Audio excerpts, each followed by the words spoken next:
Fresh hot off the presses, I changed my rundown of the show because this news dropped in the midst of my recording, which, peek behind the curtain here, broke up into a couple of different time windows. Record a segment, go eat dinner, come back, boom, Jadyn Ott's in the transfer portal. So Ott has spent the last 3 years at Cal. Unfortunately, got injured a year ago and wasn't able to produce the way he's fully capable of. But he's battled injuries more than once throughout his career.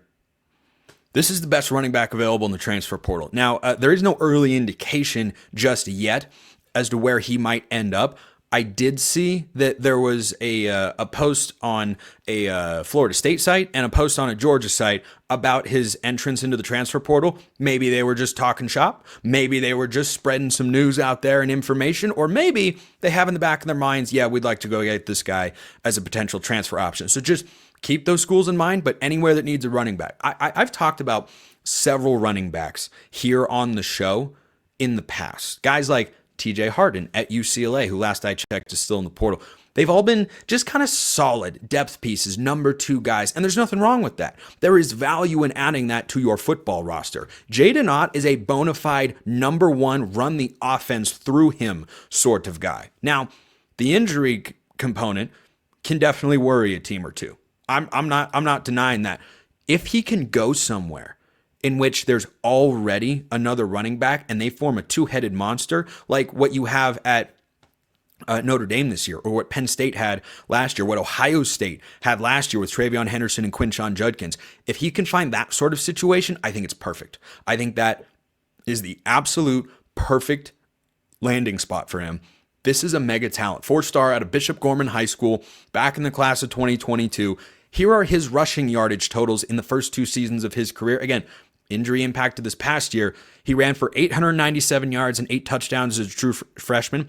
Sophomore year, he breaks out and goes for over 1,300 yards, 12 touchdowns. I mean, dude is a beast when fully healthy. Absolute beast. And oh, by the way, he catches passes too. He got 46 passes as a freshman, 25 as a sophomore. That's what he's capable of. When Cal was playing over the last several years, I know not as many of you watch Cal football, perhaps in as diehard a fashion as I do, but that's why I'm here hosting the show, because I'm a sicko for that sort of stuff. Cal's offense went as Jadyn Ott went. When he had 100-yard games, Cal's win percentage was like 90 in the last several years. Now, he didn't do that super often, but this is someone who can drive your offense forward. This is someone who can be a pass catcher. This is someone who can run between the tackles, outside the tackles. He can break long runs. He can be good in short yardage situations. Georgia makes a ton of sense to me here. A ton of sense for 2 reasons. Reason number 1, Georgia needs to get back to being able to run the football. And while your offensive line and scheme are more important than your running back, it's not as if the guy who's back there doesn't matter whatsoever. See Ashton Jeanty at Boise State. The Broncos are going to be a good running team again this year. I'm pretty sure they were before Jeanty got. They have been before, but they're better when he's there, right? They're kind of the icing on the cake of a run game. But if you don't have icing on a cake, guess what? You don't have the full birthday cake experience or whatever event you might be celebrating in that situation. So Georgia needing to emphasize the run game again makes sense from that standpoint. That's point number 1. Point number 2, why Georgia is a good fit. They've got Nate Frazier in that room. ETN didn't work out exactly as they were hoping. Nate Frazier is a former 5-star running back. And for the Bulldogs, if you have a 2-headed tandem of not just a pair of blue chip running backs, Ott was a 4-star, Frazier was a 5-star, but a tandem that has a veteran and a young guy, neither one of whom might be fully ready to handle an Ashton Jeanty style workload at the running back position, match made in heaven. Because you can lean on Jadyn Ott sometimes. You can lean on Nate Frazier sometimes. Both guys have got tremendous game-breaking, game-altering ability. And guess what?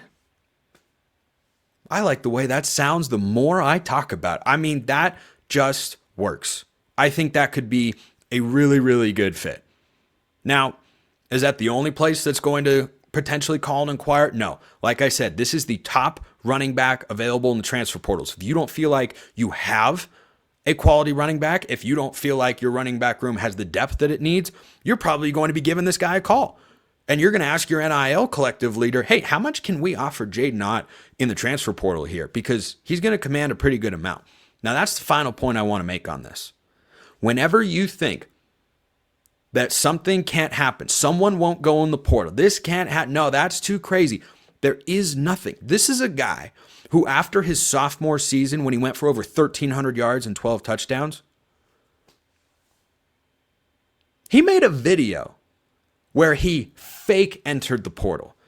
This guy has been a beacon of loyalty in an era of move around, go wherever you get the biggest offer. If Jadyn Ott can leave, who can't leave? Really. If Nico Iamaleava can leave, who can't leave in college football? This is a big blow to the Bears because they lost a couple of running backs actually in the last couple of days. So they're now thin at that position. TJ Harden, somebody who they've seen before in the last couple of years in the former Pac-12, RIP. So I'm just throwing it out there, Golden Bears fans. I'm just saying that could be a really, really logical. He's not Jadyn Ott, but he's solid. He's solid. I'm just a big TJ Harden fan. That's all. So big loss for the Bears because now you look around and go, wait, where's our offense run through? Wait, how are we going to run the football consistently when it was already a bit of a struggle? Now, the offensive line certainly has to be better, but you're talking about a Cal team that has a head coach going into year number 9, I believe it is, for Justin Wilcox, and now is without its best offensive player. Now has to figure out how to have a season that excites Bears fans the way that they deserve and have been waiting for a long time without the guy who's been the driving force for your offense when the defense over the last couple of years hasn't been as good as it used to be. I mean, troublesome times in Berkeley. I don't know if this ties back to the NIL situation that I discussed recently on the show with Thomas Dunn of WriteForCalifornia.com, because what he said is it's more about the athletic director. You know, they want Ron Rivera to take control of the football program. That's their general manager. That Ron Rivera. Yeah, Cal grad, in case you didn't know.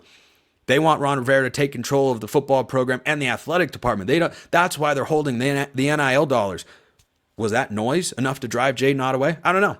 I do not know what exactly went down there, but it feels timing-wise non-coincidental. Now, post hoc ergo propter hoc, of course, after, therefore, because, logical fallacy, correlation does not equal causation. So I'm not going to definitively say that's what happened here.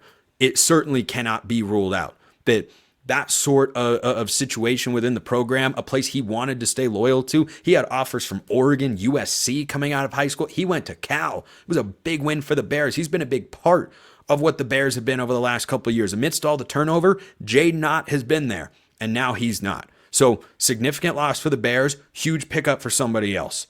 The team that pops in my head immediately, Georgia.